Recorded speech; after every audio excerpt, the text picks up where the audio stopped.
किसी हदीस में नहीं आता, जो अपने लड़कों को पालेगा, पोसेगा, पढ़ाएगा, लिखाएगा और उनका निकाह कर देगा, अल्लाह उसको जन्नत में मेरा पड़ोसी बनाकर रखेगा। ये कहीं नहीं कहा तो अल्लाह के नबी ने क्या कहा? जिन लड़कियों को जिंदा दफन कर दिया जाता था, 4-4 साल पाल पोस कर जिनको पकड़कर दफन कर दिया जाता था, नबी अकरम सल्लल्लाहु अलैहि वसल्लम उन लड़कियों को इज्जत देते हैं जिस बाप की 3 बेटियां होंगी और जिसने उनको पाला होगा, बड़ा किया होगा, उनको पढ़ाया होगा, उनको अच्छा अदब सिखलाया होगा। अल्लाह के नबी फरमाते हैं ये तीनों बच्चियां, फिर उसने जिनकी शादी कर दी होगी, उन बच्चियों का निकाह कर दिया होगा, उनका घर बसा दिया होगा, उनको दीनदार लड़कों के निकाह में दे दिया होगा। कयामत के दिन ये बच्चियों का बाप इन 3 लड़कियों की शादी कराने वाला कयामत के दिन मेरा पड़ोसी बनकर रहेगा।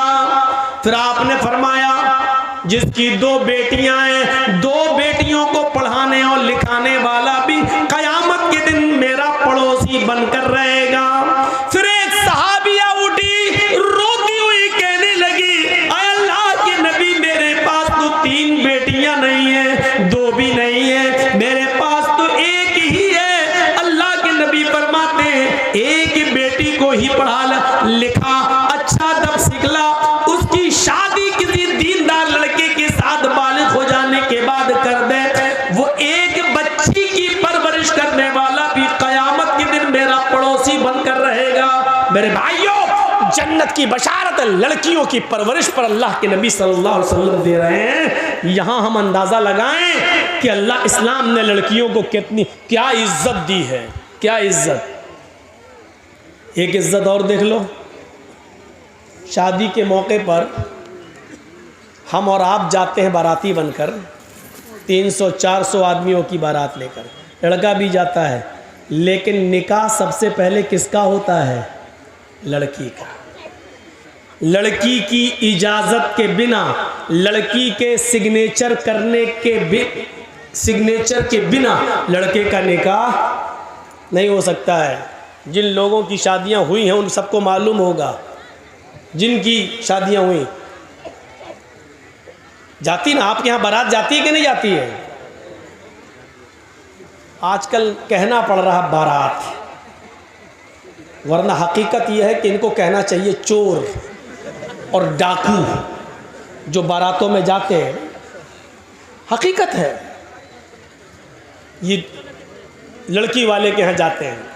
अरे उस ज़माने में कभी ये दौर चलता था तो उसकी वजह ये थी कि पहले ज़माने में ना ट्रेनें होती थीं, ना गाड़ियाँ होती थीं, तो पहले बैलगाड़ियों पर, खच्चरों पर ये लोग जाते थे एक गांव से दूसरे गांव, और शादी करा के जब लाते थे तो रास्ते में लूट लिए जाते थे सोना चांदी कपड़ा लत्ता। तो इसलिए बारात का सिलसिला चला। एक गांव से दूसरे गांव में जब आदमी जा रहा तो 100, 150, 200 आदमी लेके जा रहा, ताकि हमें कोई लोग लूटे नहीं और हम दूल्हा और दुल्हन को निकाह करा के खैरियत से घर पे ले आए। इसलिए ये बारात का सिस्टम निकला था, सिस्टम। लेकिन आजकल ट्रेनों के जमाने में, आजकल हर घर थाने के बाहर पुलिस, हर गांव में पुलिस थाना मौजूद है। चोरी और डकैती का तस्वुर निकल चुका है, काफिला अब लूटा नहीं जा सकता है मेरे भाइयों। लेकिन ये प्रथा अब तक चली आ रही है, ये निकली थी किसी और वजह से, लेकिन चली आज तक आ रही है। 300 और 400 आदमियों की बारात लड़की वाले के यहाँ पहुंच गए। अब लड़की का बाप बेचारा सोच रहा है कि अच्छी से अच्छी मिठाई खिलाओ, क्योंकि ये लोग मुंह फट लोग होते हैं। बारात में जितने आते हैं मुंह फट्टे होते हैं। मुंह फट का मतलब समझ रहे हो? अगर थोड़ी सी भी मिठाई में या खाने में कमी हो गई तो जिंदगी भर लड़की को ताने मारे जाएंगे, तेरे बाप ने तो इज्जत ही नहीं की हमारी। इसलिए लड़की का बाप जानता है पहले इनके पेट की जहन्नम को भरो और अच्छा से अच्छा खिलाओ। जब तक इसके पेट की जहन्नम को सुकून नहीं मिलेगा तब तक मेरी बेटी सुकून के साथ घर में नहीं रह पाएगी। अब बारात पहुंच गई, निकाह का वक्त आया। पहले लड़के का निकाह नहीं होता है, पहले लड़की का होता है। और लड़की का हकीकत में निकाह नहीं होता है, बल्कि लड़की से इजाज़त ली जाती है। शायद आपके यहाँ मालूम होगा, पीछे ले जाइए पैसा सर, वहाँ गिनिए। हम इनको बंद करा रहे हैं, शोर ना करें, आपकी आवाज़ भी कानों में आ रही है। चंदा इतना हो गया माशाअल्लाह कि 2 दिन तक गिनते रहेंगे। तो सुनिए, लड़की की इजाज़त लेती। आप लोगों में जिसका निकाह हुआ होगा मालूम होगा, एक वकील होता है और 2 गवाह। वकील और गवाह ये दोनों जाते हैं लड़की के पास रजिस्टर लेकर। ये तय हो जाता है उसी वक्त, महर कितना होगा, ये कितना होगा, लड़के का नाम, लड़के के बाप का नाम, लड़के की उम्र, मोहल्ला, गांव सब लिख दिया जाता है। और पूरा महर इतना इतना सब लिख के उसके बाद लड़की के पास जाया जाता है। एक वकील होता है और 2 गवाह। और लड़की के पास जब जाते हैं तो वो उस लड़की को घेरे रहती हैं बहुत सी सहेलियां उसकी और तमाम लड़कियां। वहाँ रजिस्टर रख दिया जाता है और उस वक्त वकील पूछता है। वकील की जिम्मेदारी है कि वो पूछे, सरपरस्त की जिम्मेदारी है कि वो पूछे। जैसे मान लीजिए किसी लड़की का नाम ज़ैनब है या किसी लड़की का नाम अस्मा है, तो अब ऐसे पूछा जाएगा। वो वकील इतना जानने वाला होना चाहिए, हर आदमी को वकील मत बनाइए। अब उस लड़की से ये पूछे कि हाँ अस्मा या हाँ ज़ैनब, फला फला की बेटी ज़ैनब, फला फला के बेटे इस नाम का, मसलन मोहम्मद असलम किसी का नाम है और उसके बाप का नाम मोहम्मद अकरम है। हाँ मोहम्मद असलम साहब सनौफ मोहम्मद अकरम या अकरम साहब के बेटे मोहम्मद असलम के साथ आपका निकाह इतने इतने रुपए महर के एवज, या इतना सोना या इतनी चांदी या इतना कपड़ा महर के एवज आपको उनके निकाह में दिया जा रहा है। क्या आप उस लड़के को निकाह में कबूल करती हैं? क्या वो लड़का आपको कबूल है? वकील जोर से पूछेगा, इतनी जोर से कि उस लड़की के कान में यह आवाज जाए। अब 2 तरीके हैं। एक चीज़ तो यह है कि लड़की बोल दे हाँ मुझे वो कबूल है, और अगर नहीं बोलती है, खामोश रहती है, तो वो भी काफ़ी है। अल्लाह के नबी ने फरमाया इज़्नुहा सिमातुहा, उस लड़की की खामोशी ही उसकी इजाज़त है। ज़बरदस्ती उससे नहीं कहलवाया जाएगा। कुछ जाहिल लोग पहुँच जाते हैं, कबूल किया, अब खामोश है। बताओ बेटा कबूल किया? बेटा आपने सुना नहीं, बोलो कबूल किया। अब वो शर्म, बेचारी कुंवारी लड़की है, शर्म आ रही है। वो अलग बात है कि आज के इस माहौल में तो व्हाट्सएप पे खूब बात करती थी, उस दिन शर्मा रही है। यहां तो रात रात भर चैटिंग होती रहती थी, लेकिन उस दिन शर्मा रही। एक दिखावा भी होता है, लेकिन हमें वो नहीं देखना, हमें हदीस देखना है। कुछ जाहिल लोग वहां बार बार पूछेंगे बोलो, और वहां उसकी सहेलियां बैठी रहती हैं, वो कौनी मार मार के कहती बोल बोल, अरे बोल दे, हाँ कहते मैंने कबूल किया, बोल बोल। और फिर उससे ज़बरदस्ती बुलवा कर कहती है, बेचारी कहती है कि मैंने कबूल किया। जिहालत की सारी हदें तोड़ दी जाती है। यह सबसे बड़ी जिहालत है कि उसके मुंह से कहलवाया जा रहा है। जब अल्लाह के नबी ने कह दिया इज़्नुहा सिमातुहा, उसकी खामोशी उसकी इजाज़त है। एक बार पूछिए आप, 3 बार भी पूछने की ज़रूरत नहीं है। सुना ना हो तो वो लड़की कहे जी क्या कहा आपने, तब आप दोबारा कहिए। जब वो लड़की सुन चुकी है आपकी बात, तो दोबारा आप क्यों कह रहे हैं? 3 बार आप क्यों कह रहे हैं? ना 2 बार कहना सुन्नत है, ना 3 बार कहना सुन्नत है। जोर से बोलना जरूरी है। आप पहली बार इतनी जोर से बोलिए कि लड़की सुन ले। हाँ ज़ैनब फला की बेटी, आपका निकाह मोहम्मद असलम अकरम साहब के बेटे के साथ 5000 रुपए मबलग महर अलावा नान नफका आपको उनके निकाह में दिया जा रहा है, क्या आप उस लड़के को कबूल करती हैं? इतनी जोर से आप बोल दीजिए पहली बार। शर्म से उसका सर नीचे झुक जाएगा। उसकी खामोशी उसकी इजाज़त है। अगर वो खामोश है तो समझ लो कि उसने इजाज़त दे दी।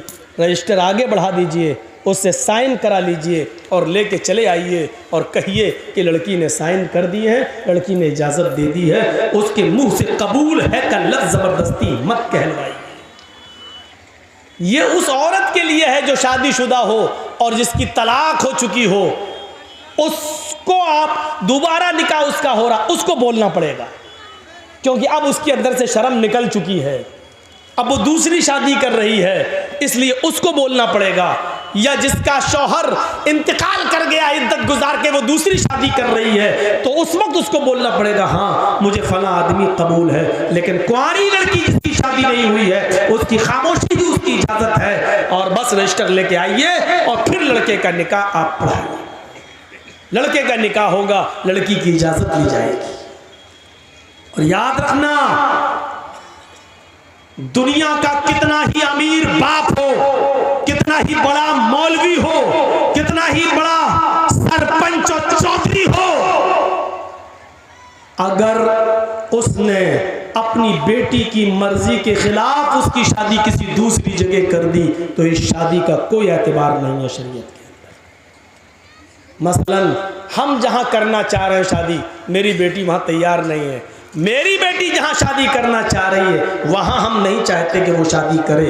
हमने अपनी पसंद का लड़का लाकर उसका निकाह करा दिया और बेटी मजबूर होकर उसके साथ निकाह करती है। लेकिन वो काजी से ये कहती है, काजी साहब निकाह पढ़ाने वाले से कहती है, मौलाना साहब ये निकाह मेरी मर्जी के खिलाफ मेरे बाप ने जो लड़का लाकर रख दिया है, ये दिल से मुझे पसंद नहीं है। काजी साहब निकाह नहीं पढ़ाएंगे, और अगर पढ़ा देते हैं तो उसके निकाह की कोई हैसियत नहीं है। एक औरत, एक सहाबिया अल्लाह के नबी के पास आई और कहती, अल्लाह के रसूल, मेरे बाप ने मेरा निकाह ऐसी जगह कर दिया है जो लड़का मुझे पसंद नहीं है। अल्लाह के रसूल ने निकाह हो जाने के बाद भी उस लड़की से कहा, अगर वो तुम्हें पसंद नहीं और इसके बावजूद तुम्हारे बाप ने तुम्हारी शादी कर दी है तो तुझे इख्तियार है, तू चाहे तो उस लड़के के साथ रहे या तू चाहे तो मैं निकाह तेरा फिस्क कर देता हूं। लड़के के तलाक देने की जरूरत नहीं है, निकाह फिस्क कर देता हूं। एक इद्दत गुजारेगी हैज की, जिसका निकाह फिस्क होगा उसकी इद्दत 3 महीने नहीं है, सिर्फ एक हैज उसकी, एक पीरियड उसकी इद्दत है। तुम एक पीरियड, एक माहवारी, एक एमसी, बस ये पीरियड गुजारो और जैसे ही तुम्हारा महीना हो, महीना से खत्म होने के बाद ही तुम दूसरी शादी कर सकती हो अपने मनपसंद लड़के के साथ। लेकिन लड़की को शादी के लिए वली की सख्त जरूरत है, अपने बाप की, सरपरस्त की, मालिक की जरूरत है। लड़की, ये सच है कि लड़की की मर्जी के बगैर निकाह नहीं होगा, लेकिन यह भी सच है कि लड़की अपनी मर्जी से अकेले भी निकाह नहीं कर सकती है। उसको निकाह के लिए वली की इजाजत चाहिए और वली उसका बाप है। बाप अगर दिमागी तौर पर कमजोर है तो चचा है, चचा दिमागी तौर पर कमजोर है तो लड़की का भाई है, और लड़की का भाई भी नहीं तो कोई और जो उसका रिश्तेदार करीबी होगा उसकी इजाजत चाहिए। लेकिन लड़की का कोई ना हो तो फिर काजी खुद वली बन सकता है। जैसे मौलाना जर्जीस अगर किसी का निकाह पढ़ा रहे हैं, लड़की का बाप भी नहीं है, लड़की का भाई भी नहीं है, लड़की का चचा भी नहीं है, तो फिर मौलाना जर्जीस खुद काजी, खुद वली बन सकते हैं और उस लड़की का वली बनकर निकाह करा सकते हैं। काजी वली बन सकता है। लेकिन कोई दूसरे गांव की लड़की अपने बाप का घर छोड़कर भागकर आपके गांव में रतनी में आ जाए तो रतनी का रहने वाला कोई बुढ़ा उस लड़की का बाप नहीं बन सकता है। होता है ऐसा, समझ रहे हैं ना। किसी दूसरे गांव की कोई लड़की भाग के रतनी में आ गई, रतनी के लड़के के साथ शादी करना चाहती है। अब उसके बाप ने कह दिया, तू भाग के गई है, मेरे घर में अगर कदम रखेगी तो हम टांगे काट देंगे तेरे, मरते दम तक तुझसे रिश्ता खत्म। अब वो लड़की वहां नहीं जाना चाह रही है। यहाँ एक बुढ़ा उड़ता है हाजी है साथ, पान मुंह में खाते हैं, सऊदिया का रुमाल डाले हुए हैं। बेटा कोई बात नहीं, मैं तुम्हारा बाप बन जाता है। तेरे बाप बन जाने से रिश्ता जायज नहीं हो जाएगा।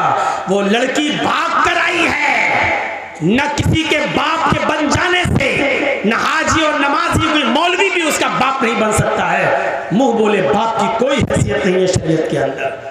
कल ये लड़की अगर हज करने जाती है तो मुंह बोले बाप के साथ नहीं जा सकती है, मुंह बोले भाई के साथ नहीं जा सकती है। शरीयत ने ये इजाजत नहीं दी जो चाहे उसका बाप बन जाए, फिर तो कोर्ट मैरिज भी इस्लाम में जायज हो जाएगी। जबकि हमारा सबका इज्तिमाई फतवा है, देवबंदी, बरेलवी, यहाँ तक के शिया भी, यहाँ तक के अहले हदीस भी, सबका इज्तिमाई फैसला है और इज्तिमाई फतवा है कि कोर्ट मैरिज माँ बाप की इजाजत के बगैर जो लड़के और लड़कियां कोर्ट में कर रहे हैं, इस्लाम के अंदर, शरीयत के अंदर इस कोर्ट मैरिज की कोई हैसियत नहीं है, ये जायज नहीं है। कोर्ट मैरिज के बावजूद लड़का और लड़की जिनाकारी करेंगे, हरामकारी करेंगे, उनसे जितनी औलाद पैदा होगी सब हरामी और नाजायज औलादें मानी जाएंगी। मेरे प्यारे साथियों, शरीयत के अंदर वली चाहिए, वली, लड़की को वली। तो इतनी इज्जत दी इस्लाम ने औरत को कि औरत अपनी मर्जी से पहले लड़की का निकाह होगा, इजाजत ली जाएगी, उसके बाद लड़के का निकाह होगा। अगर शादी के दिन ही लड़की मना कर दे कि हम नहीं करेंगे, लौटाओ इन चोरों को, भगाओ भगाओ इन डाकुओं को, ये लूटने आए, नहीं करेंगे। मेरे भाइयों, हमें और आपको फैसला करना पड़ेगा। तो इतनी जहालत थी अरब के अंदर, लेकिन इस्लाम ने इतनी इज्जत बख्शी है औरत, जहां लड़कियों को जिंदा दफन कर दिया जाता था। आप देख रहे हैं हिंदू धर्म के अंदर क्या है। ब्रह्मा जी ने अपने मुंह से ब्राह्मण को पैदा किया, हाथों से छत्री को पैदा किया, रान से वैश्य को पैदा किया और पैरों से शूद्र को पैदा किया। शूद्र हरिजन पैरों से पैदा है ब्रह्मा जी के।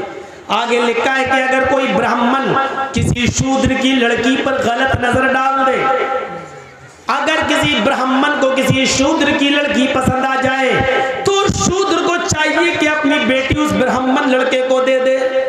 लेकिन अगर किसी शूद्र को किसी ब्राह्मण की लड़की पसंद आ जाए, अगर किसी शूद्र को किसी ब्राह्मण की बेटी पसंद आ जाए, तो राजा को चाहिए कि उस शूद्र को पकड़कर उसकी दोनों आंखें फोड़ दे।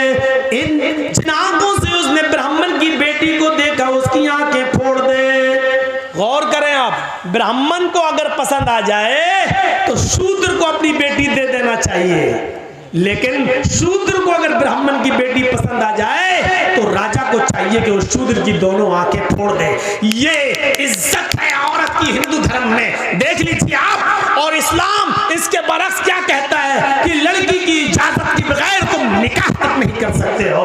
आपने देखा है कि औरत का मकाम इस्लाम के अंदर क्या है, और मजीद देखना चाहते हो तो आओ मैं तुम्हें दिखाऊं एक औरत को क्या सम्मान दिया है। कभी हज करने गए हो? नहीं। अल्लाह ताला हम सबको तौफीक दे हज करने की। अल्लाह रब्बुल आलमीन उस मुक़द्दस मकाम पर हम सबको पहुंचाए। जब आप जाएंगे या जो लोग गए हैं उनसे पूछिए, आप पहले उम्रा करेंगे और उम्रा जब आप करेंगे तो जाते ही आप एहराम की हालत में पहले खाने काबा का तवाफ करेंगे, 7 चक्कर लगाएंगे। खाने काबा का तवाफ पूरा करने के बाद आप मकाम इब्राहिम के पास 2 रकात नमाज पढ़ेंगे। अगर वहां जगह न मिल सके भीड़ में तो पूरे खाने काबा में जहां आपको जगह मिले वहां 2 रकात आप नमाज पढ़िए। फिर आपको जो दुआ मांगना है मांगिए। उसके बाद आपको सफा और मरवा की सई करना पड़ेगी, सफा और मरवा का चक्कर लगाना पड़ेगा। आपको पहला चक्कर सफा से शुरू करना है, मरवा तक जाना है, मरवा से फिर लौट के आना है, सफा तक जाना है। आपको आने और जाने को मिलाकर 7 चक्कर लगाना है। जब सफा से मरवा की तरफ आप जाएंगे तो पहले आप नॉर्मल चाल चलेंगे, नॉर्मल, फिर हरी बत्ती लगी हुई है, ग्रीन सिग्नल। जब आप ग्रीन सिग्नल पे पहुंचेंगे तो वहां थोड़ा सा सीना तान कर, थोड़ा सा सीना तान कर, अकड़ कर ऐसे ऐसे आप दौड़ेंगे। बहुत तेज नहीं जैसे रन ले रहे हो क्रिकेट का, ऐसे नहीं, हल्का हल्का दौड़ेंगे और सीना थोड़ा सा ऐसे ऐसे ऐसे करते हुए आप हल्के हल्के दौड़, ऐसा लगे कि हाँ दौड़ रहे हैं, लेकिन स्पीड बहुत तेज नहीं, हल्की हल्की चाल से दौड़ते हुए आप जाएंगे। क्यों? आप फिर दूसरी हरी बत्ती लगी है, वहां आप फिर नॉर्मल चाल से शुरू करेंगे। फिर हरी बत्ती लगी है, फिर वहां आप सीना तानेंगे और अकड़ के चलेंगे। फिर मरवा से आते भी आप ऐसा ही करेंगे। इन मकामात पर जहां हल्का हल्का सीना तान कर दौड़ा जाता है, वहां हजरते हाजरा दौड़ी थी। जब उनके बेटे को पानी नहीं मिल रहा था, जमीन पर एड़ियां रगड़ रहे थे इस्माइल, मुंह में अंगूठा रखे चूस रहे थे, और हाजरा कह रही थी अल्लाह मेरा बेटा प्यासा है, तेरा बंदा इब्राहिम इसको तेरे सुपुर्द करके गया है, मुझे और इस बच्चे को तेरे सुपुर्द करके गया है। जब मैंने पूछा कि मुझे किसके हवाले करके जा रहे हो, किसके हवाले, इला मन ततरुकुना, हमें किसके हवाले छोड़ के जा रहे हो? तो इब्राहिम अलैहिस्सलाम ने आगे बढ़ते हुए कहा था इल्लल्लाह, आय अल्लाह मुझे और इस बच्चे को उसने तेरे हवाले किया है, तेरे सुपुर्द किया है। इस बच्चे को प्यास की शिद्दत महसूस हो रही है, इलाके में कहीं पानी नहीं है। हजरत हाजरा पानी की तलाश में पहाड़ी के ऊपर चढ़ जाती हैं, सफा से नीचे झांक कर देखती हैं, शायद कोई गांव, शायद कोई कबीला, शायद कोई मोहल्ला मुझे नजर आ जाए, दो चार आदमी रहने वाले नजर आ जाए और मैं उनसे थोड़ा सा पानी ले लूं। लेकिन पहाड़ी की ऊंचाई पर चढ़ने के बाद भी उनको नीचे कोई बस्ती नजर नहीं आई। सफा से चक्कर लगाती हैं, नॉर्मल चलती हैं, फिर थोड़ी दूर सीना तान कर चलती हैं, दौड़ती हैं, फिर रुकती हैं, फिर नॉर्मल चाल चलती हैं, फिर दौड़ती हैं और मरवा पे पहुंच जाती हैं। मरवा की पहाड़ी से नीचे झांक कर देखती हैं कि कोई बस्ती मिल जाए, कोई मोहल्ला मिल जाए, कोई गांव मिल जाए जहां मैं थोड़ा सा पानी लेकर अपने बच्चे को पिला सकूं। लेकिन मरवा की पहाड़ी के नीचे भी कोई बस्ती आबाद नहीं है। लेकिन अपने बच्चे को देखती है, होठ में अंगूठा रखे हुए है, अपने बच्चे की प्यास की खातिर फिर मरवा से सफा, फिर सफा से मरवा, फिर मरवा से सफा, फिर सफा से मरवा, 7 चक्कर लगाकर अपने बेटे के पास आकर बैठ जाती है और कहती है अल्लाह जितना मैं औरत होकर कर सकती थी कर लिया, एक लेडी होकर कर सकती थी कर लिया, जितना दौड़ सकती थी दौड़ चुकी, जितनी मेहनत कर सकती थी कर ली, अब ताकत मेरे बस से बाहर हो चुकी है। अल्लाह तू ही गैब से मदद फरमा, इस इस्माइल के लिए पानी का इंतजाम कर दे। अल्लाह इसको मेरा शौहर मुझे और इस बच्चे को तेरे हवाले करके गया है। अल्लाह ने कहा जिब्रील क्या देखते हो, मेरी बंदी ने मुझे पुकारा है और मेरा बंदा इब्राहिम मेरे हवाले करके गया है, मेरे भरोसे पर छोड़ कर गया है और मेरे ही रास्ते में गया है। जाओ जहां इस्माइल पैरों की एड़ियां रगड़ रहे तुम अपना पर वहीं पर मारो। जिब्रील अमीन आसमान से नीचे उतरते हैं और जहां इस्माइल एड़ियां रगड़ रहे थे वहीं पर मारते हैं और पानी का चश्मा जारी हो जाता है, पानी बहने लगता है। हाजरा उस पानी को देखकर खुश हो जाती हैं और उसको मुंडेर बांधने लगती है। पानी इधर उधर बहने लगा, वो सोच रही थी कि पानी कहीं ख़त्म ना हो जाए, इसलिए समेटने लगी। कितना समेटेंगी, पानी का चश्मा निकल रहा है, पानी इधर उधर ऐसे समेट रही है और अब अबरानी ज़बान में कह रही है जम जम, ये अरबी का जुमला नहीं है। जम जम जम जम जम का मतलब होता रुक रुक, ठहर ठहर, कहाँ जा रहा, रुक, जम जम, बार बार कह रही जम जम यानी रुक रुक, जम जम ठहर ठहर, ये बार बार कह रही हैं। लेकिन पानी कहाँ ठहरने वाला है, वो समेटती हैं, पानी बह जाता है। हजरत हाजरा मिट्टी से मुंडेर बांध देती हैं ताकि पानी इधर उधर न जाए, इसी में जमा हो जाए। मेरे भाइयों, अल्लाह के नबी ने फरमाया अल्लाह हाजरा पर रहम फरमाए। अगर हाजरा ने उस पानी की बाउंडेशन न की होती, हाजरा ने उस पानी की मुंडेर न बांधी होती, हाजरा ने उस पानी को रोका ना होता, तो अल्लाह उस पानी को सारी दुनिया में पहुंचा देता। और जो चीज़ आम हो जाए फिर उसकी कदर नहीं होती। देख रहे हो ना, गंगा का पानी हर जगह बहता फिरता, कोई कदर है? जो चाहता उसमें लेट्रिन कर देता, जो चाहता पेशाब कर देता है, जो चाहता उसमें पैखाना कर रहा, जो चाहता उसमें गंदगी फेंक रहा। बार बार योगी और मोदी सरकारों को लोग ललकार रहे हैं, तुम तो कह रहे थे हम गंगा की सफाई करेंगे, आज तक गंगा की सफाई नहीं हुई है। सरकारें कटघरे में खड़ी हैं, गंगा की सफाई नहीं हो पा रही है।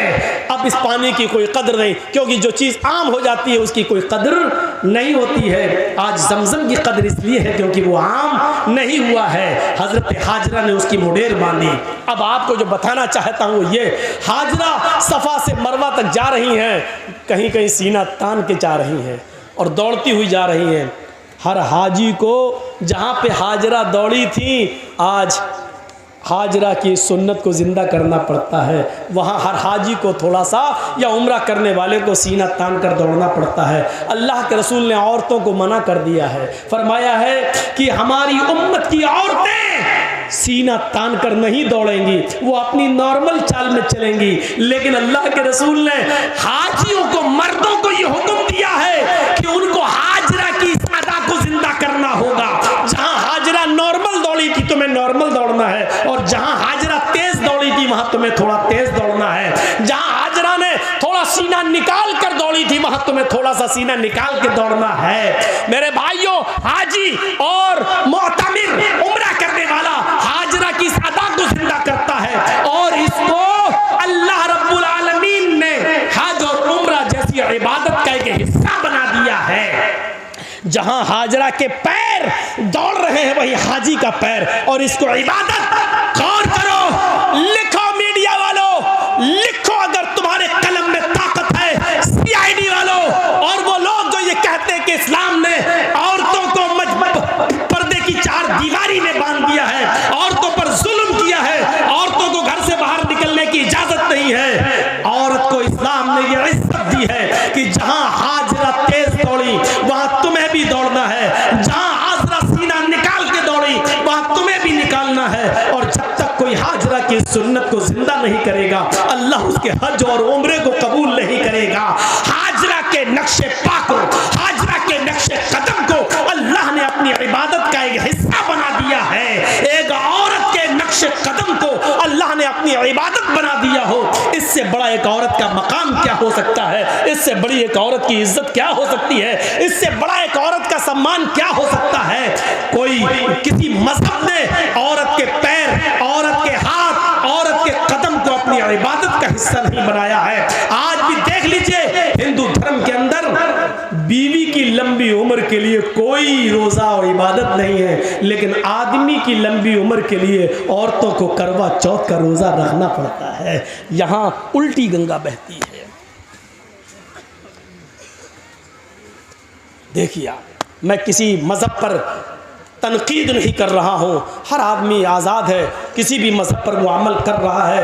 हमें ज़बरदस्ती किसी को अपने मजहब में शामिल नहीं करना, आज़ाद है वो। लेकिन मुआजना जब किया जाता है तो बताया जाता है, मेरे भाइयों, हमारे यहाँ एक मर्द अगर 2 या 3 या 4 बीवी रख ले तो बड़ा एतराज़, इस्लाम ने 4 वाह, एक औरत को 4 औरतों की इजाज़त है, एक मर्द को, एक औरत को 4 मर्द रखने की इजाज़त क्यों नहीं है?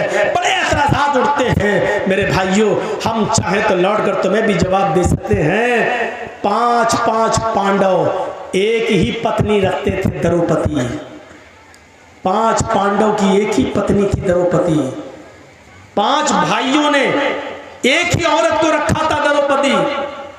आप अंदाजा लगा सकते हैं, हमें वो लोग नसीहत करते हैं जो खुद शीशे के मकान में रहते हैं और हमारे पत्थर के मकान पर पत्थर, मजबूत मकान पर पत्थर मार के गिराना चाहते हैं। उनको ये नहीं मालूम कि तुम्हारा मकान शीशे का है।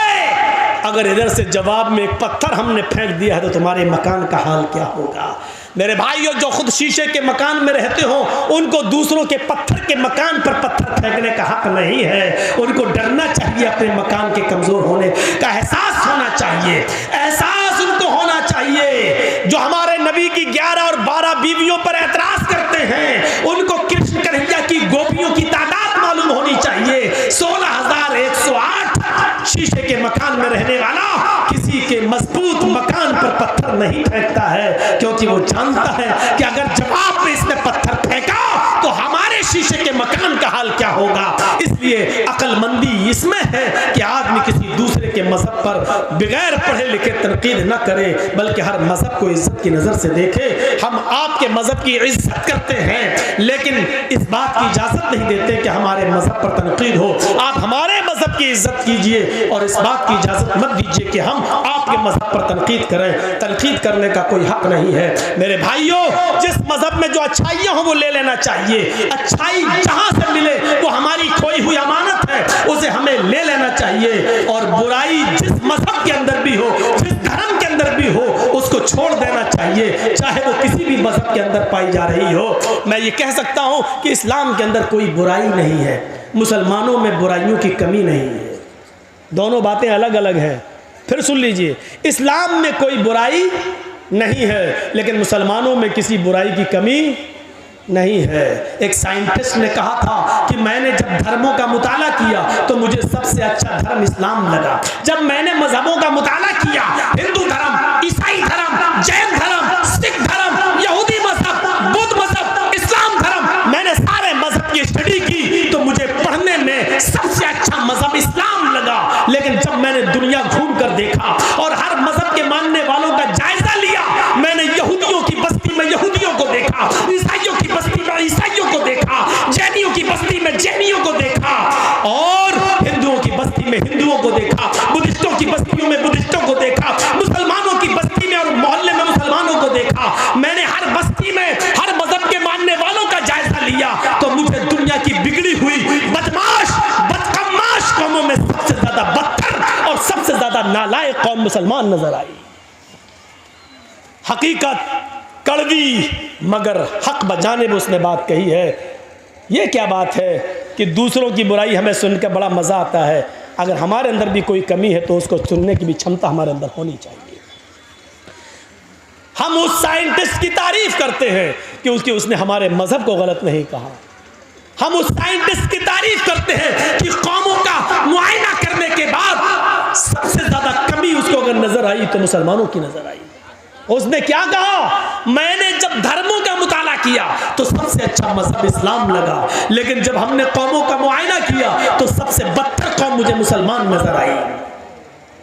और आप देख लो 30 करोड़ 35 करोड़ मुसलमान पूरे भारत में, 4 लाख से ज्यादा मदरसे पूरे भारत में, 4 लाख से ज्यादा पूरे भारत में मदरसे, 50 लाख से ज्यादा उलमा। एक लिस्ट दे रहा हूं आपको, गौर कीजिए। मुसलमान कितने? 30 से 35 करोड़। मदरसे कितने पूरे हिंदुस्तान में? 50 लाख, 4.5 लाख, 4 से 4.5 लाख। उलमा कितने? 50 लाख से ज्यादा। इतने मदरसे, इतने उलमा, इतनी बड़ी तादाद मुसलमानों की। मस्जिदें भी मेरे भाइयों मदरसों से कम नहीं, 5 से 6 लाख मस्जिदें पूरे हिंदुस्तान के अंदर। लेकिन नमाजियों की तादाद पर आप गौर करेंगे तो सिर्फ 2%। मस्जिदों में नमाज पढ़ने वालों की संख्या 2%। 100 में सिर्फ 2 आदमी, 2 मुसलमान। गौर कर रहे हैं?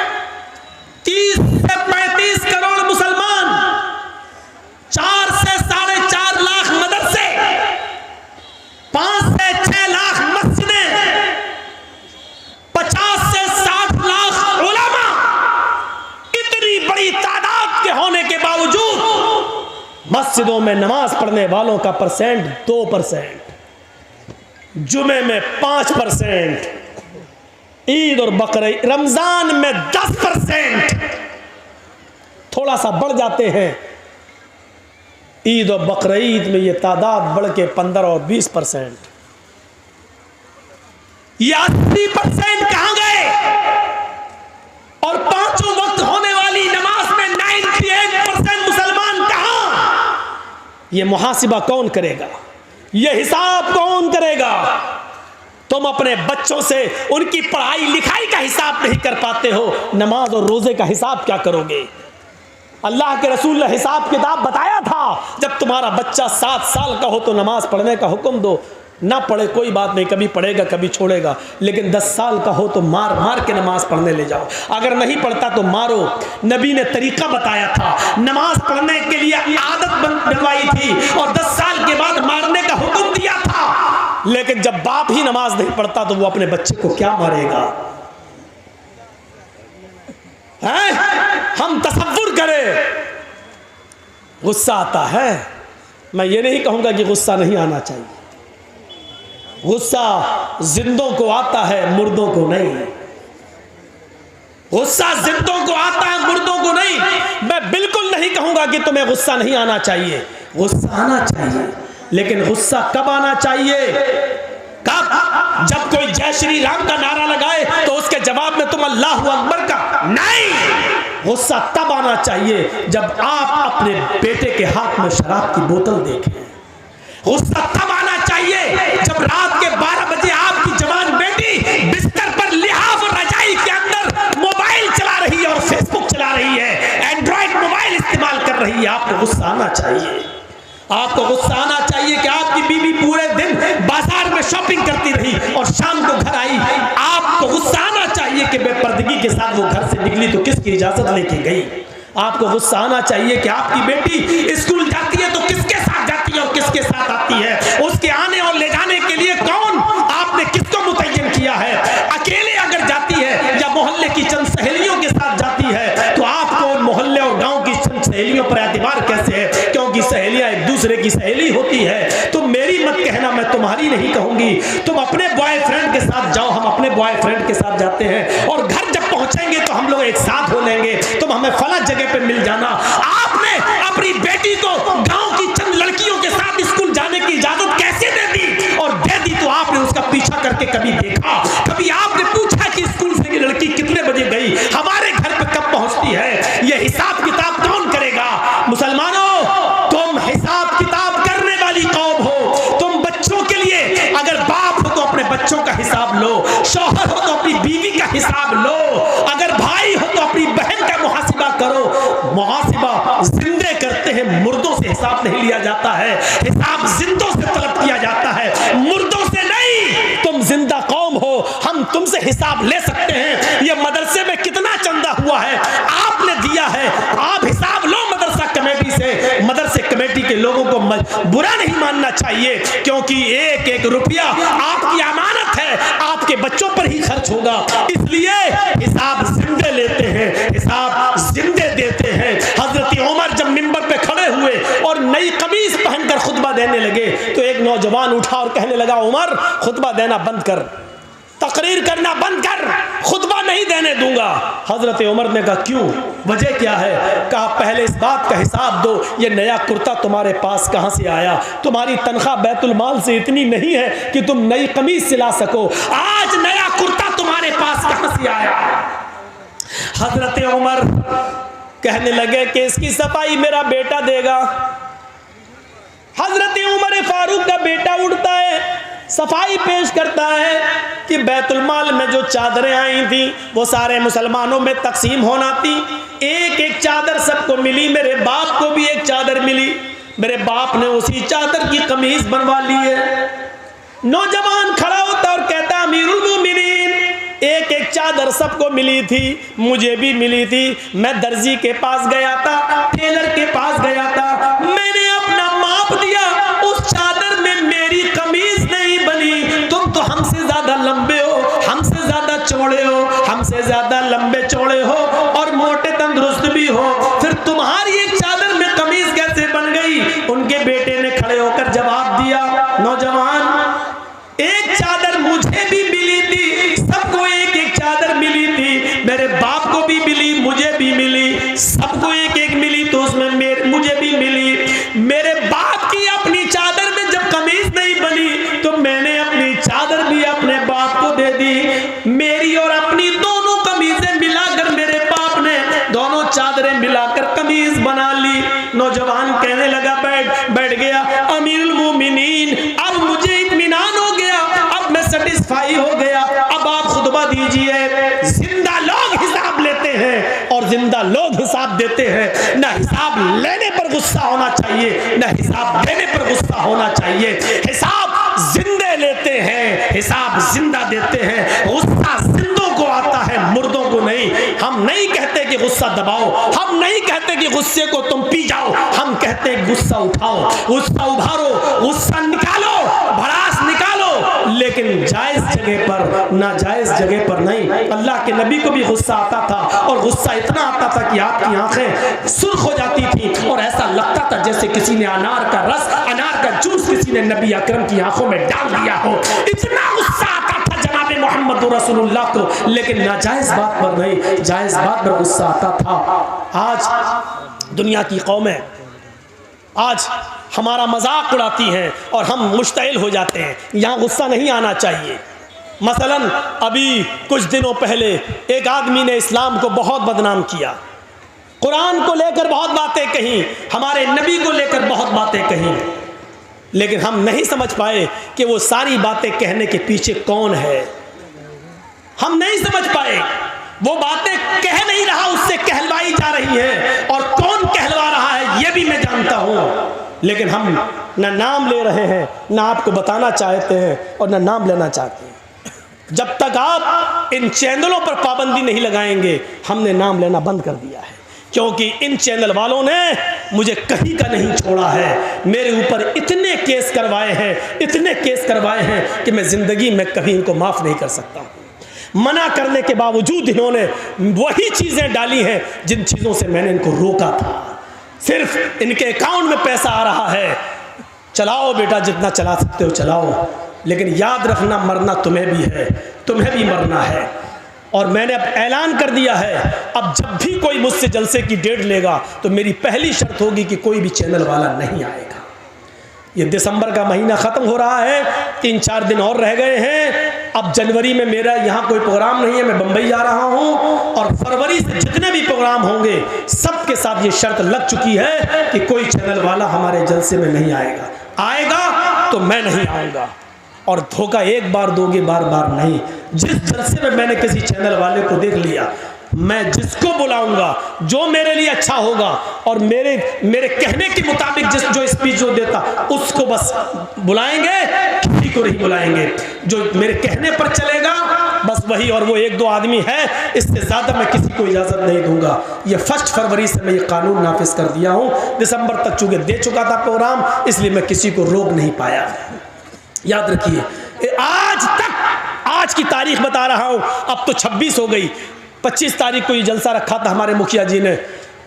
25 तारीख मैं बता रहा हूँ आपको, मैं आपके बिस्तर पर लेटा हूँ मुखिया जी के घर, और जी हिंदुस्तान में आज भी मेरे बारे में चलाया गया है।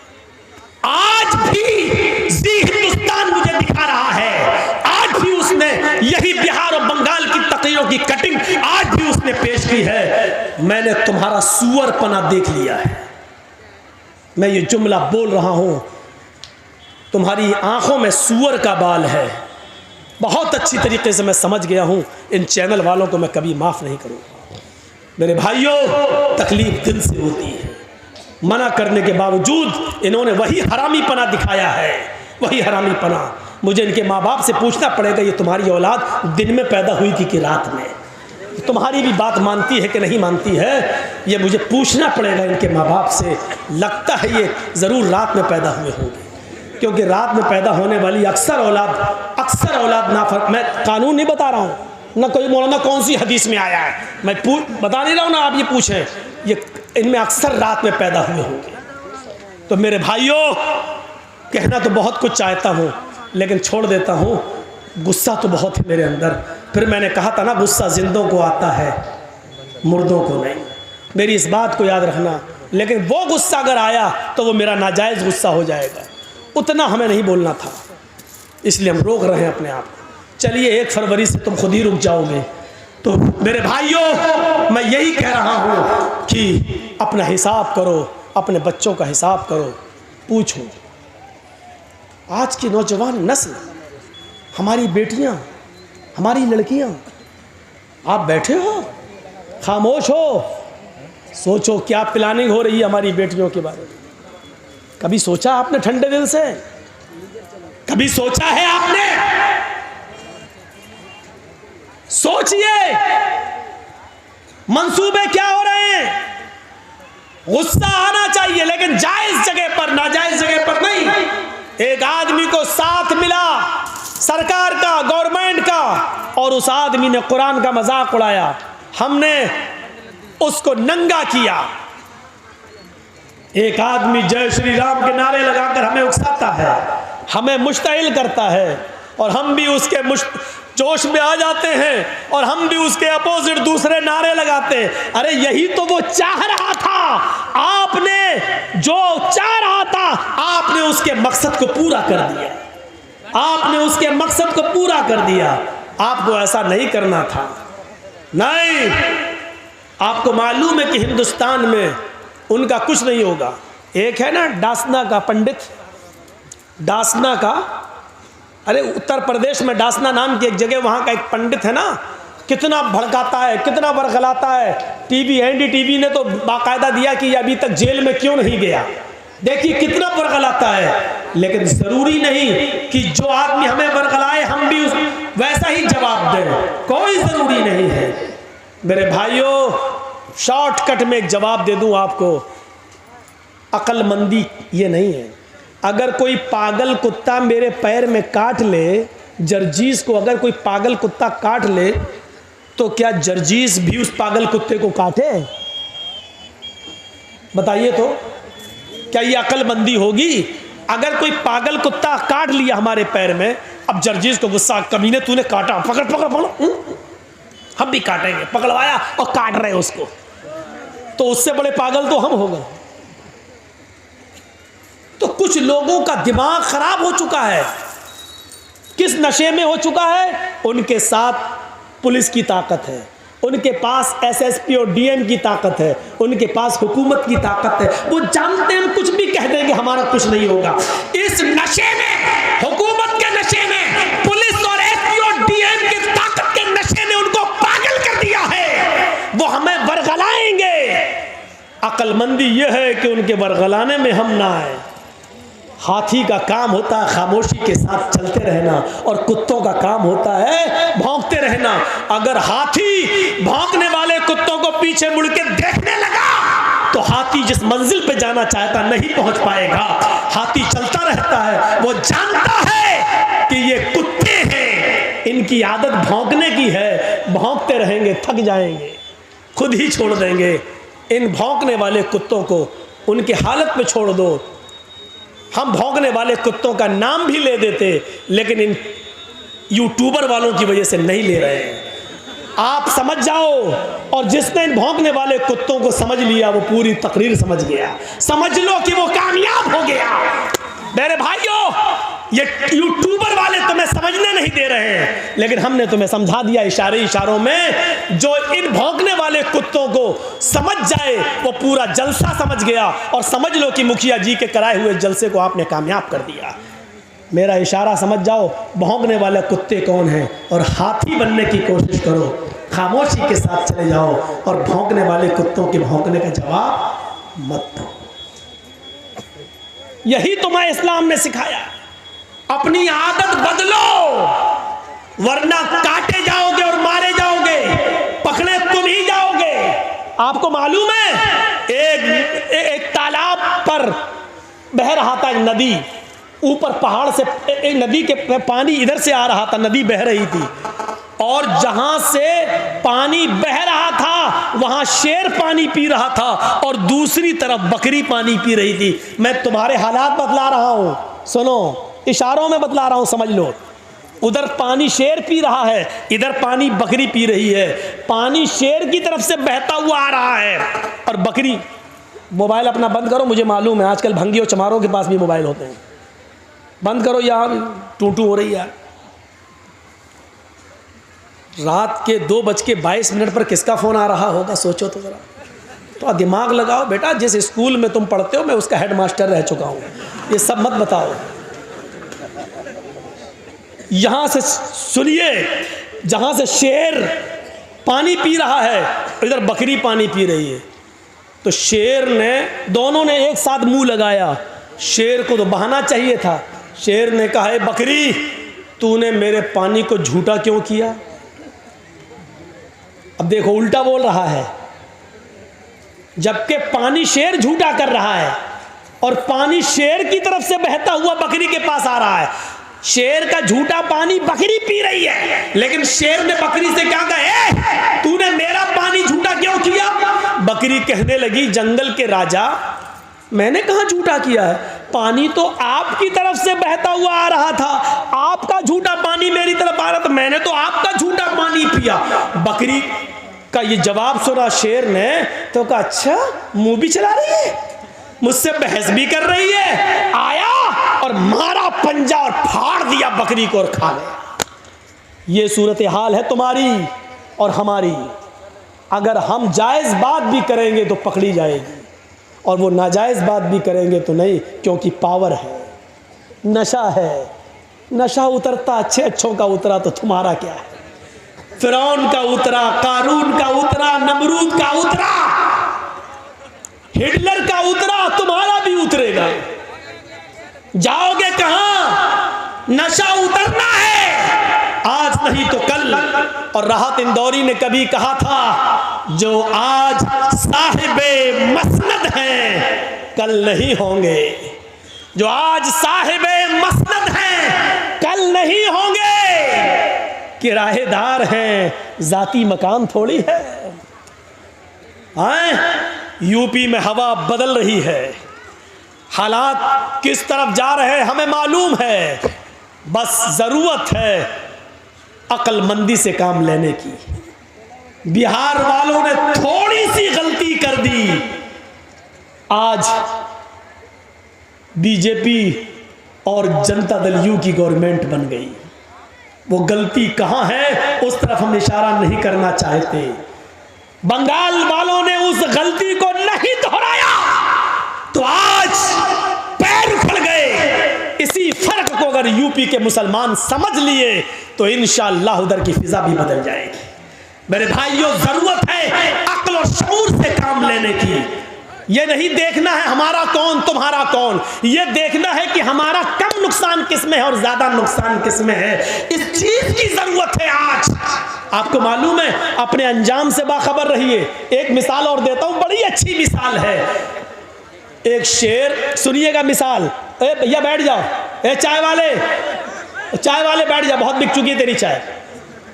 बड़ी अच्छी मिसाल है, जरा देखिए। एक जंगल के अंदर शेर भी शिकार के लिए निकला, भेड़िया भी शिकार के लिए निकला और लोमड़ी भी शिकार के लिए निकली। शेर, भेड़िया और लोमड़ी तीनों ने शिकार किया और तीनों ने एक एक शिकार कर लिया। शेर ने हिरन मार दिया, भेड़िए ने बकरी का शिकार किया और लोमड़ी ने खरगोश का शिकार किया। शेर ने कहा भेड़िए से, तुम तकसीम कर दो, बंटवारा कर दो, कौन किसका हिस्सा है, कौन क्या खाएगा। देख रहे हैं, शेर तो राजा होता है, मतलब पावर में। शेर का मतलब आप दिमाग कहीं और ले जाइएगा, मैं नाम नहीं लूंगा इन कमीनों की वजह से। कितना मजबूर कर दिया है आपने, सोचा आपने, अंदाजा लगाया कितना मजबूर कर दिया आपने मुझे। तो सुनो, शेर जब मैं बोलूं तो कुछ और सोचना, मैं नाम नहीं लूंगा। तो शेर ने हिरन मारा, भेड़िए ने बकरी का शिकार किया और लोमड़ी ने खरगोश का। शेर ने कहा, मतलब पावरफुल, भेड़िए से कहा इंसाफ कर दो, फैसला कर दो, कौन क्या खाएगा। भेड़िए ने कहा बहुत आसान है। कहा क्या? कहा हिरन आप खा लीजिए, बकरी मैं ले लेता हूं, लोमड़ी खरगोश ले लेगी। शेर को गुस्सा आ गया, शेर को गुस्सा आया और उस गुस्से में मारा पंजा, भेड़िए के सर अलग तन अलग टुकड़े टुकड़े हो गए, उसके खत्म कर दिया उसने भेड़िए को। लोमड़ी से कहा बहन जी तुम इंसाफ करो। लोमड़ी ने देख लिया, भांप लिया। लोमड़ी ने कहा बहुत आसान है। कहा क्या? कहा 3 शिकार हैं, हिरन, बकरी और खरगोश। हिरन आप सुबह खा लीजिए, बकरी आप शाम को खा लीजिए, और मुंह का जायका बदलने के लिए खरगोश को आप दोपहर में खा लीजिए।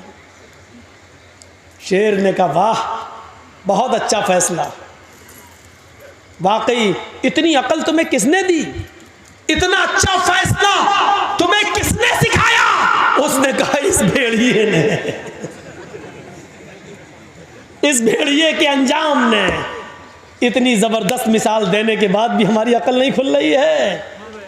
हमारी अकल, भेड़िए, लोमड़ी ने देखा खरगोश जा रहा है, जाए, ये मेरा कम नुकसान है, लेकिन अगर ये हम ही को मार के खा गया तो हम ही नहीं रहेंगे तो क्या खाएंगे? अपने आप को पहले बचाओ। तो मेरे भाइयों, इस वक्त ये मत देखिए कि कौन आ रहा है, इस वक्त ये देखिए कि हमारा बड़ा नुकसान किसमें और छोटा नुकसान किसमें है। इसलिए बड़े नुकसान से बचाने के लिए छोटा नुकसान अपने आप को कर देना चाहिए अपना। इसलिए बिहार वाले बड़े नुकसान को समझ नहीं पाए, छोटा नुकसान नहीं कर सके, इसलिए दोनों नुकसान से महरूम होकर उसी बड़े नुकसान में फिर पड़ रहे हैं। बंगाल वालों ने लात मार दी, बड़े नुकसान से अपने आप को बचा लिया और छोटा नुकसान उन्होंने कर दिया।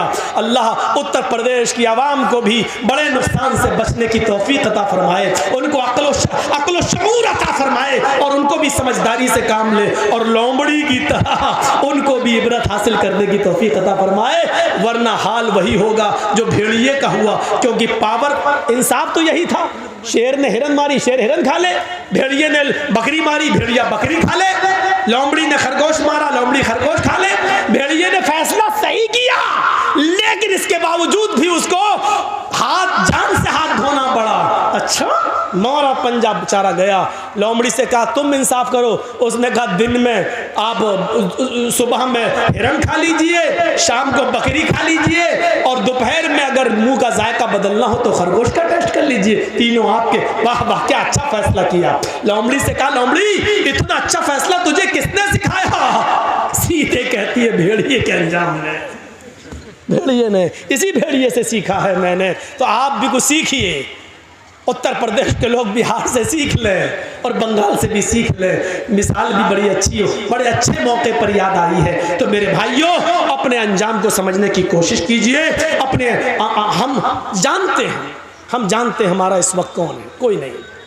इस बात का भी एतराफ़ है, हम किसी का फेवर नहीं कर रहे हैं। बंगाल में हमने किया था, लेकिन यह हकीकत है कि हमारा इस वक्त कोई नहीं है। आप किसी पर भरोसा करके देखें तो भरोसे के लायक कोई नहीं है। इस बात का एतराफ़ है कि मुसलमानों को हमेशा हर पार्टी ने ठगा है, हर जमात ने ठगा है, हर सियासी जमात ने हमारा नाजायज फायदा उठाया है। हम मजबूर हैं, लेकिन हाँ, हम अपने अंजाम को भी देख रहे हैं और समझ रहे हैं। मेरे भाइयों, इसलिए हमें अक्ल के नाखून लेना पड़ेगा, अपने अंजाम को सोचना पड़े। मैं डरा नहीं रहा हूं, मुसलमान कभी किसी से डरता नहीं है। एक पीछे पड़े हुए हैं, जबकि उत्तर प्रदेश में मैं कोई तकरीर नहीं कर रहा हूं, फिर भी चैनल वाले हाथ धोकर नहीं, नहा धोकर मेरे पीछे पड़े हुए हैं, नहा धोकर। ये देखो बंगाल में मुसलमानों को डरा रहा है, ये देखो एक कर रहा है। अरे मैं नहीं डरा रहा हूं, चैनल वालों, जी इंडिया और जी न्यूज और जी हिंदुस्तान, क्या तुम अंधे हो, दिखाई नहीं देता? या तुम्हें पावरफुल की तरफ से, शेर की तरफ से कोई हड्डी डाल दी गई है जिसकी बदबू का टेस्ट तुम्हें लग गया है, जो छूटती नहीं है तुम्हारी जबान से? तुम्हें पता नहीं है कि इस वक्त गाय की बात कौन कर रहा है, इस वक्त मंदिर की बात कौन कर रहा है, इस वक्त मथुरा की ईदगाह की बात कौन कर रहा है? अंधो, तुम्हें ये नहीं दिखाई दे रहा है? आए चैनल वालों, क्या तुम्हें ये नहीं दिखाई दे रहा है कि फिरका परस्ती की बू कहां से आ रही है? हिंदू और मुसलमानों को डराने की कोशिश कौन कर रहा है?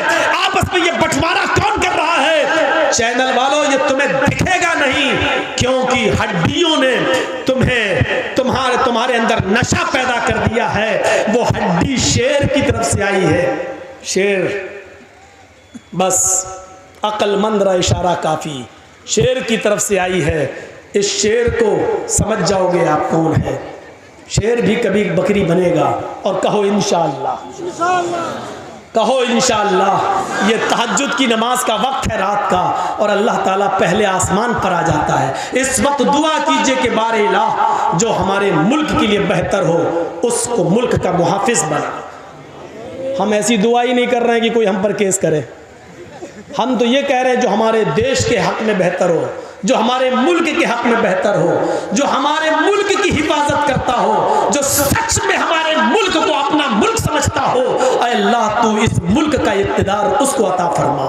ऐ अल्लाह जो भारत के 1 अरब 25 करोड़ लोगों को एक साथ लेके चलता हो, जो धर्मनिरपेक्ष हो, जो हिंदू मुस्लिम के चश्मे से नहीं इंसानियत के चश्मे से देखता हो। ऐ अल्लाह इस मुल्क को ऐसे लीडर की जरूरत है, इस मुल्क को उसके हवाले कर दे।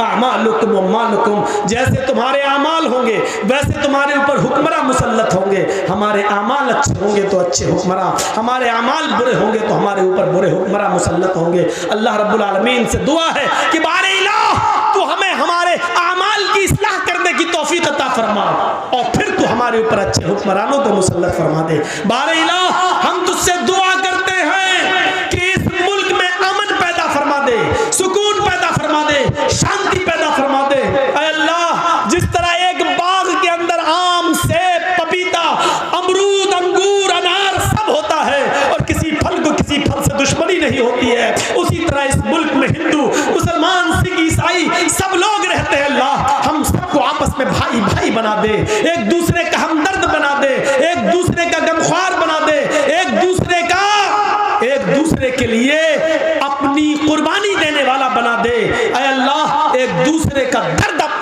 कांटा हिंदू को चुभे तो उसका दर्द मुसलमान अपने दिल में महसूस करे, और कांटा मुसलमान को चुभे तो उसका दर्द हिंदू अपने दिल में महसूस करे। हमें ऐसा एक दूसरे का हमदर्द बना दे। ऐ अल्लाह गंगा जमनी तहजीब जो हमेशा हमारे मुल्क में कायम रही, कुछ लोग इस गंगा जमनी तहजीब को मिटाना चाहते हैं। बारे इलाह जो लोग हिंदू मुस्लिम एकता को मिटा रहे हैं, अल्लाह तू उनको मिटा दे। ऐ अल्लाह जो हिंदू मुस्लिम एकता को खत्म करना चाहते हैं, अल्लाह तू उनको खत्म कर दे। ऐ अल्लाह जो इस मुल्क के अमन, चैन और सुकून और शांति को भंग करना चाहते हैं, अल्लाह तू उनको भंग कर दे। ऐ अल्लाह जो इस मुल्क में फसाद बर्पा करके इस मुल्क को जंग की आग में और गिरा युद्ध में घुसड़ने की और धंसाने की कोशिश कर रहे हैं, अल्लाह तू उनको इस मुल्क से मिटा दे और उनका सफाया कर दे। इस मुल्क की हिफाजत फरमा। ये मुल्क हमारा मुल्क है, ये 1 अरब 25 करोड़ देशवासियों का मुल्क है। हिंदुओं ने भी, मुसलमानों ने भी इस मुल्क को आजाद कराया है।